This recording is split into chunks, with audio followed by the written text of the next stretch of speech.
So sales బాగున్నాయి కానీ profits కనిపించట్లేదా? లో మార్జిన్స్ మీ బిజినెస్ ని సైలెంట్ గా చంపేస్తాయి. సో చాలా బిజినెస్ ఓనర్స్ డైలీ వర్క్ లో బిజీ ఉంటారు.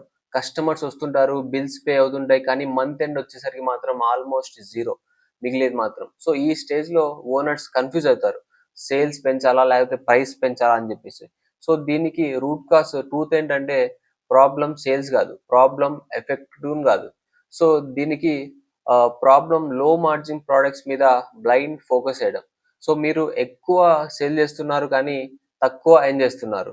సో దీనికి సొల్యూషన్, సో మార్జిన్ ఆడిట్ చేపించడం. So first innovative step margin audit. So top 5 products లో which gives profit, which eats profits clear గా చూసుకోండి. So high effect plus low margin is equal to ఇది danger. So strategy number 2, so value add not discount. So price తగ్గించడం easy కానీ smart strategy కాదు.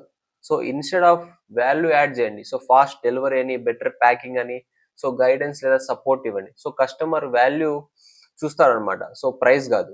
So strategy 3, push profitable products. So low margin product attract చేయొచ్చు కానీ high margin products ని push చేయాలి. So staff script change చేయండి. So ads లో కూడా ప్రాఫిటబుల్ ప్రోడక్ట్ స్పాట్లైట్ చేయండి. సో ఇలా చేస్తే ఒక్క బిజినెస్ ఓనర్ ఇలా చేశాడు, సేల్స్ సేమ్ కానీ ప్రాఫిట్స్ ఆల్మోస్ట్ డబుల్.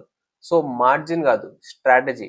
సో మీరు టుడే ఒక ప్రోడక్ట్ ని అనాలిసిస్ చేస్తే మీ ప్రాఫిట్ స్టోరీ కూడా మారుతుంది. సో కామెంట్ చేయండి మార్జిన్ అని, నేను simple margin audit format share చేస్తా. Save this reel.